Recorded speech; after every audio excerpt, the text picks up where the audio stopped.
지금 여권 그 후보들 중에서 단연 여론조사 1위를 달리고 있는 분입니다. 김문수 고용노동부 장관에 대해서 알아보도록 하겠습니다. 지금 화면으로 김문수 장관의 이력이 나가고 있는데요. 두 분은 개인적으로 김문수 장관을 본 적이 있으십니까? 예. 제가 그 한나라당 말진하던 시절에 저분이 그러니까 2000년대 즈음이죠. 무렵에 한나라당 사무부총장이셨어요. 그래서 예전에 한나라당 당사가 여의도에 굉장히 크게 있었습니다. 지금처럼 이렇게 쪼그라든 당사가 아니고 거대 당사였는데 그 기자들 말진들이 막 몰려다녔는데 저분 방이 뭐 한 3, 4층 지금 어디인가에 있었을 것으로 기억이 되는데 이제 가끔 방에 갔었어요. 가서 이제 뭐 기자들이 이것저것 물어보면 그때는 이제 좀 뭐라고 되게 진중하게 진중한 스타일이군요. 말도 많이 안 하고요. 그래서 그 재미는 없었던. 근데 그때 이제 느낀 게 제야 출신 의원들이 다 그렇습니다. 그러니까 뭐 예전에 뭐 민주당이고 한나라당이고 그러니까 지금 자유한국당 아니 이제 국민의힘이고 간에 제야 출신 의원들이 좀 말을 아껴요. 자기들이 그 탄압을 당했던 기업들이 있어가지고 말을 아끼고 거짓말을 아주 잘해. 그래서 취재원들은 상당히 좋지가 않습니다. 그러니까 이게 본인들 비밀을 유지하는 그런 버릇들이 있어가지고요. 그러니까 또 그랬던 기억이에요. 그런데 이제 또 한 번 뵌 거는 박근혜 대통령, 그러니까 박근혜 전 대통령 그 대선 후보 경선에 나왔을 때 이분도 이제 경기지사 마치시고 나와서 같이 이제 그 경쟁을 하셨는데요. 그때 인터뷰를 한번 했었어요. 그래서 근데 인터뷰했는데 그때 느낌은 이제 이분이 좀 예전보다는 유들유들해지셨다. 뭐 이 정도 느낌을 받았습니다. 우리 김진우 선배는 김문수 장관에 대해서 어떤 인상평을 갖고 있습니까? 저는 이제 2014년에 새누리당 처음 출입하면서 만났는데 당시에 이제 김무성 대표가 이제 김문수 장관을 그 당 보수 혁신위원장으로 지명을 했어요. 그랬군요. 그래가지고 당시에 그 김무성 대표가 그 뭐 의원들을 좀 이끌고 중국 방문을 했습니다. 그 중국 공산당 교류 차원에서 당시에 그 박근혜 대통령이 그때 뭐 그 중국 가가지고 한창 그 관계 개선할 때였던 거랑 연장선인 것 같아요. 그래서 지금이야 뭐 김문수 장관 극우 보수 세력 특히 이제 반중 이 내세우고 있는 선봉에 서 있는데 자기 생각은 이게 상상은 안 되지만 당시 여하튼 따라오셨더라고요. 그래서 당시 기자들도 의원도 아니고 뭐 딱히 뭐 중국 통도 아닌데 왜 따라오셨는데 당시에 그 새누리당하고 그 중국 공산당하고 세미나를 했어요. 그때 세미나 주제가 반부패와 청년사회 건설이었어요. 그래서 이제 그 당시 이제 기조 발제자가 김 장관이었고 그때 제목이 지금 생각나는 게 청년 영생 부패 즉사입니다. 지금도 그 표현을 본인 그 페이스북 페이지에 맞습니다, 쓰는 것 같더라고요. 그래서 뭐 청렴하면 영원히 살고 부패하면 바로 죽는다라는 거에서 근데 좀 뜻밖했던 게 당시 이제 발표하면서 무슨 말을 했냐면 국회의원 이제 세비 삭감, 무노동 무임금 중국 공산당 간부 앞에서 그런 얘기를 했어요. 그래서 도대체 왜 그랬냐라는 말이 그 당시에 들었고 에피소드를 하나 더 붙이자면 그 세미나 플랜카드가 있었어요. 그 뭐 이제 세미나 한다고. 그렇죠. 사람들 모여서 하니까. 그래서 이제 그 당시 이제 세미나에 플랜카드에 이제 새누리당 당명이 이제 중국식 한자로 써 있었습니다. 그 뭐라고 써 있었을 것 같아요? 갑자기 감화가 왔습니다. 신천지. 바로 맞추시네.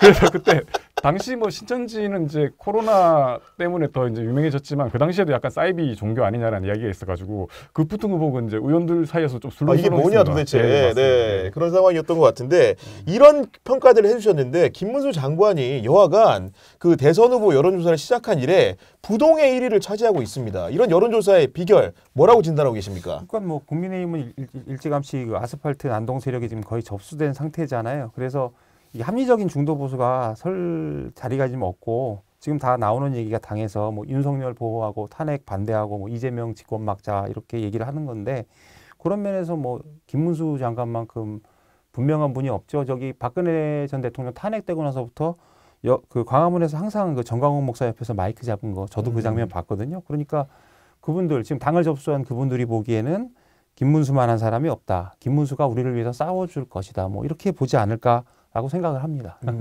그쪽 세계에서는 이게 딱 보인다고 합니다. 이게 찐이냐 아니냐. 그래서 이제 같은 반탄대회에 서 있어도 김문수 장관을 딱 보면 찐이죠. 빛이 나죠, 그죠? 찐광이죠, 찐광기. 그런데 이제 윤상현, 나경원 같은 분들은 이 가짜 광기라는 걸 봅니다. 아직은 어색하다는 거죠, 그렇죠? 아니 근데 딱 척 보면 안 돼요. 이게 찐이냐 아니냐. 그런 상황인 건데 이분이 그럼에도 불구하고 좋은 세평이라고 한다면은 청렴한 분이고 소탈한 분이다 이런 것 같고 윤석열 정부의 국무위원들이 재산 신고액 평균 재산 신고액이 37억 원에 달합니다. 그럼에도 불구하고 김문수 장관 부부의 경우에는 8억 7,200만 원을 신고해가지고 평균치에 한참 못 미치거든요. 이런 뭐 청렴성, 소탈함 이런 것들은 경험을 좀 해보셨습니까? 뭐 제가 그 서류를 보고 단정할 수는 없습니다. 그리고 사실 이분보다는 이제 재야 의원들이 대부분 그런데요. 아마 아마 이분도 제가 이제 그때 출입하면서 들은 일화로는 이런 말들은 거의 맞을 확률이 높아요. 그래서 예전에 부천 소사에서 의원하실 때 그 제가 들었던 일화가 지금도 기억이 나는데 지역구 의원들이 이제 상가 다니면 막 돌잖아요. 무지하게 다녀야 되죠. 무지하게 다니죠. 네. 근데 그 승용차가 맞는지 모르지만 그 시절에 프레스토라고 그 작은 승용차를 혼자 타고 왔대요. 와가지고 트렁크 딱 열어가지고 당시에는 이제 그 조화 큰 거 이런 거 말고 이렇게 네. 마분지처럼 생겨서 이렇게 생긴 거 있습니다. 미니 조화? 네, 네. 국회의원 누구 이렇게 해가지고 그걸 본인이 트렁크에서 꺼내 딱 세워놓고 절하고 가더래요. 그러니까 이제 야. 그러면서 아 이런데 어떻게 지지를 안 하냐 뭐 그러면서 지역구 관리의 신이다 그렇게 얘기를 하면서 이제 잠깐 이분의 잡초근성 네. 이런 거를 얘기하는 말 들었고요. 제가 이제 들은 건 이분 하면 이제 예전에 그 이재호 전 장관 떠오르는데 이분도 이게 실세 중 실세지만 재산은 없잖아요. 둘 다 이제 민중당 출신이고. 그렇죠, 네. 예, 그리고 제가 이거 이재호 의원은 제가 사실 예전 지역구에 살아서 아는데 이분 집에도 가보고 정말 그 집에서 몇십 년을 살았어요. 그래서 같은 집에서. 네, 그래서 둘 다 좀 비슷한 것 같습니다. 그러니까 다만 이제 이재호 전 장관은 이제 보수골통은 안 됐는데 이분은 이제 좀 너무 나가신. 아니 김문수 장관은 이제 경기 부천 지역에 3선을 했는데 그 지역이 지금 완연한 그 야당의 텃밭 아닙니까? 이분의 그런 소탈한 성품 이런 것들이 표심에도 영향을 좀 줬을까요? 실제로 뭐 그리고 이제 당시 이제 부천 지역이 이제 노동자들 많이 몰려있던 지역이니까 뭐 그런 쪽에 영향을 줬겠죠. 그리고 실제로 이제 뭐 재산 신고 보면 이제 부인 명의로 4억 원 아파트 신고했더라고요. 네. 그렇고 보면 이제 어떻게 보면 이제 지금 거론되는 여권 후보들 중에서는 뭐 가장 이제 재산이 적을 거예요. 뭐 안철수 의원 보면 기본적으로 100억 단위 아닙니까? 그렇죠. 네. 그러니까 이제 어떻게 보면 이분이 어떤 검소한 게 장점이기도 하고 여권 인사는 그런 이야기 하더라고. 이분이 뭐 이제 이런저런 논란이 있지만 자기 사감이나 욕심으로 일하는 분은 아니다. 그래서 뭐 홍준표 대구시장 그 이야기 했잖아요. 맑은 영혼을 소유한 분이다. 네, 뭐 그런 이야기 하시더라고요. 아니 근데 지난 2월 28일에 이제 대구를 찾았는데 김문수 장관이 거기서 이제 대권 관련된 질문을 당연히 기자들한테 많이 받지 않았겠습니까? 뭐라고 답을 했냐? 나는 대권을 하겠다는 생각도 없는데 많은 분이 나를 부르시는 것은 바로 우리 대한민국이 좀 정상적이지 않다고 보고 있는 것 같다. 이런 말했거든요. 그 뭐 대권의 뜻이 뭐 없다고 하지만 본인이 있으니까 그런 말도 했을 거고 이제 질의응답하고 일정 같은 것도 좀 이제 알려지잖아요. 그리고 이런 말을 기자들이 물어봤어요. 중도 확장성이 모자르다. 그랬더니 이제 본인이 하는 말은 나는 평생 약자를 보살펴 왔다. 이런 그러니까, 말 자체가 네. 이제 나 한번 해보고 싶어요. 이런 뜻이 아닐까 이렇게 생각이 됩니다. 아니 그리고 생각을 해보면은 부천에서 국회의원을 3선하고 경기도지사 재선을 했다는 거는 지금 같은 정치 지형에서 특히 수도권에서 국민의힘이 고전하지 않습니까? 후보 경쟁력 확장력을 생각하면 지역적으로는 약간 있을 수도 있다 이런 생각도 들어요. 그렇죠. 그런데 이제 이분이 이제 경기지사 끝난 이후의 행보를 보면 약간 좀 논란의 소지가 있는 게 그 뒤에 이제 대구로 내려가지 않았습니까? 그렇죠. 네. 그래서 이제 그 당시 이제 김부겸 이제 전 중총리랑 붙어가지고 되게 큰 격차로 져요. 그래서 이른바 보수 텃밭인 대구에서 져가지고 상당히 그 당시 어떻게 보면 자기 정치 인생에서 거의 이제 또 추락하는 계기를 됐고 그 뒤에 이제 다시 돌아와서 서울시장 선거를 나가지 않았습니까? 네. 그때도 뭐 물론 이제 안철수 후보보다는 이제 지지율이 높긴 했지만 여하튼 적고 그래서 이제 그런 부분에서 과연 이게 수도권 확장성이라는 게 있는지 그러니까 약간 그런 지역적으로 좀 오락가락했죠. 오히려 네. 지금 보면 뭐 대구 가서 하는 거 보면 대구 쪽에서 좀 더 뭔가를 얻으려고 하는 거 아닌가라는 생각이 들고요. 그 아까 말씀하셨지만 그 대구 갔을 때 그 지역지에 그런 이야기가 나왔더라고요. 그러니까 그 일정 중에 대구 그 804 동화사를 찾았다는 일정이 있더라고요. 그게 이제 이른바 TK 찾는 보수 정치인들이 기본적으로 대권 출마하기 전에 반드시 찾는 곳이기도 하죠. 아 그렇군요. 네. 윤석열 대통령도 그때 이제 동화사 방문을 했고, 그런데 그 기사를 보니까 그 찾은 스님이 이제 법요식을 열었는데 현지 그 언론이 보도한 걸 보면 그 법요식 열면서 이제 기도문을 읊었대요. 네. 거기 보면 이제 뭐 대통령 후보 김문수라는 연불이 계속 들렸다라는 보도가 뭐 있는데 사전에 뭐 쫓기 간 거 아니겠죠? 이거 뭐 보니까 네. 보통 이제 뭐 이렇게 부탁을 할 때 기도할 때 이제 이름을 적지 않습니까? 그러니까요. 뭐 거기에 네. 뭔가를 적지 않았을까라는 생각을 하는데 이건 제 추측입니다. 예. 아니 그런 상황인데 이분이 그리고 이제 대선에 욕심이 있다는 생각을 하게 된 결정적 계기는 그 MS 스토리라는 페이스북 페이지에 김문수 장관이 여러 차례 턱걸이하는 동영상을 올렸습니다. 네. 그렇죠. 이게 뭐 김문수 장관이 이제 여권 후보 1위로 뜨니까 특히 이제 나머지 후보들 쪽에서 나온 이야기가 아니 그분 나이가 몇인데라는 이야기 나오니까 이제 약간 의식해서 올린 거 아닌가 싶습니다. 그런데 이제 이야기를 좀 들어보니까 이 영상이 이게 그때 처음 올린 게 아니고 이제 그 전에도 이제 의원들한테 그러니까요. 가끔씩 네. 이렇게 보냈다고 그러더라고요. 그걸 받은 의원 말은 갑자기 이걸 왜 보내냐라는 그런데 이제 보다 보니 대단하긴 대단하시다. 뭐 그렇죠. 네. 그때 보니까 이제 그 영상이 뭐 6회인가 했잖아요. 대단합니다. 사실 뭐 네. 이용욱 기자가 전화 한 2번 하면 말까. 저는 한 번도 안 되거든요. 지금 참고로. 예. 근데 이게 참 찾아보니까 이 이제 실제 김 장관이 이 과거에 이제 서울시장 했을 때 선거운동 할 때도 보면 그 선거운동 이제 이렇게 돌아다니다가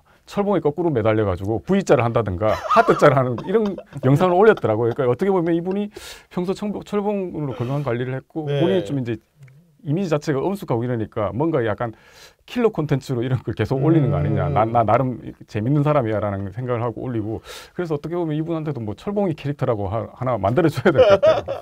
아니 철봉사랑이 대단하고 체력적으로는 탄탄하다 이건 이해가 되겠는데 최근에 이제 국회 대정부 질문에서 한 발언이 논란이 됐습니다.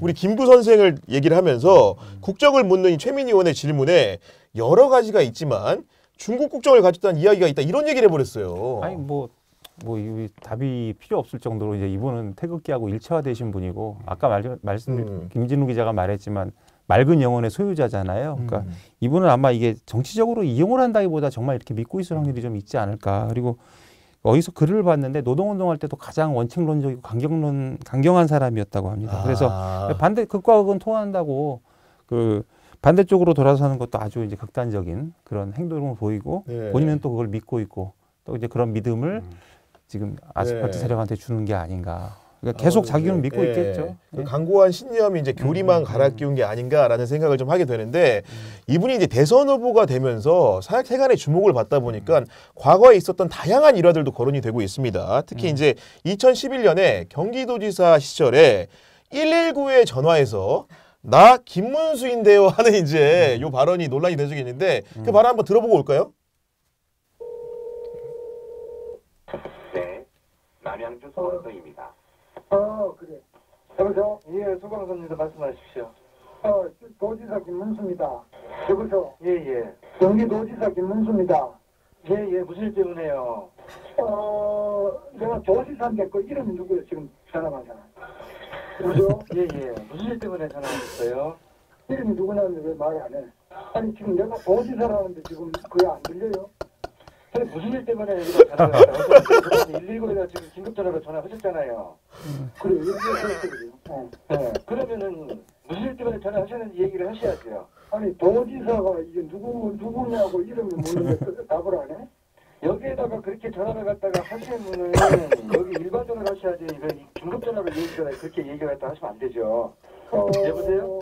누구냐고 이름을 말해봐야겠다.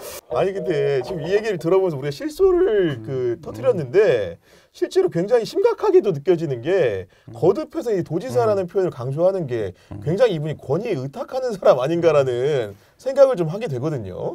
그게 뭐 권위가 있을 수도 있고 실제로 진짜 맑은 영혼의 소유자라서 그랬을 수도 있어요. 근데 이제 이게 아무튼 재밌는 조잖아요. 그래서 가장 먼저 나온 게 이제 김문수인데 그래가지고 김문수 씨 얼굴 딱 그리고 밑에 순대 이렇게 연결해서 무슨 공룡처럼 그런 캐리커처 많이 돌았었고요.